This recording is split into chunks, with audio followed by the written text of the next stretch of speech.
This is a crash course on story structure in under 5 minutes. The very second a reader opens a book, it has to hook them, and the only way to do this is through emotion, because with emotion comes connection. This is the purpose of the hook. Emotions like excitement, interest, intrigue, or devastation and distress are measured on this vertical line, which shows us that the higher up we go, the greater the emotional intensity. With the hook, there's a tiny but steep increase in emotional intensity, and it's all we need to create that immediate initial connection between the story and its reader. It hooks the reader. Once the reader's hooked, we need to make them stay. This is the purpose of the setup. And just because it's relatively flat doesn't mean it's not interesting. In fact, it's one of the most important parts of a story because it exists to build tension and give away juicy little tidbits about the characters and what the story is going to be about as it sets up the inciting incident. Now, if our characters were having a really good time in the hook and the setup, best believe the inciting incident is going to blow up their lives as they know it, because its purpose is to introduce conflict into the characters' lives. This is what really gets the story started, especially because it forces the characters to act and make decisions that pull them out of their everyday, ordinary lives and sets them on a new path. That's why there's a sharp rise in emotional intensity during the inciting incident. This is followed by a gradual, steady increase in the first chunk of rising action, where we get into the story and establish all our characters, the plot, subplots, the setting, all of it. It's also where the characters try to adapt but struggle to stop thinking like the old versions of themselves. They don't want to accept their fate, that it is what it is. They're in denial. They make mistakes, revert to their old selves, and they also have a few wins, but this is followed by devastating losses, which causes them to abandon all hope. It's all very dramatic.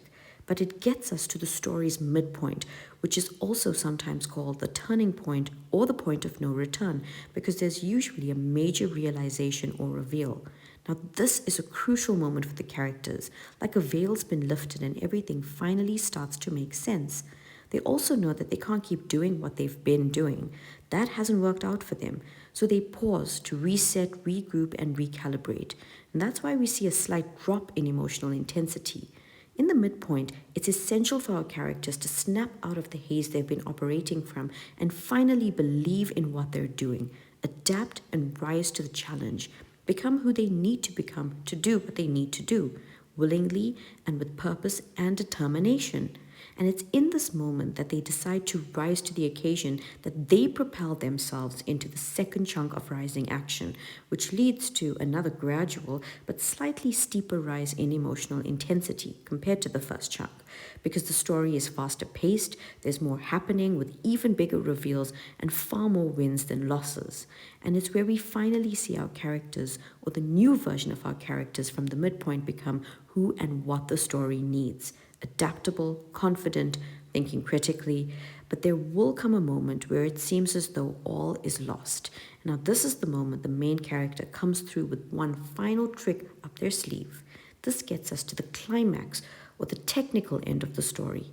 Here, we reach an absolute peak in the story's emotional intensity. It's where truths are laid bare, all masks are off, and the characters see each other for who they truly are. Everyone grapples with this influx of information and with what they've learned about their friends or family or people they thought were on their side, but they face it and accept it. They're in an emotionally stronger position to do this.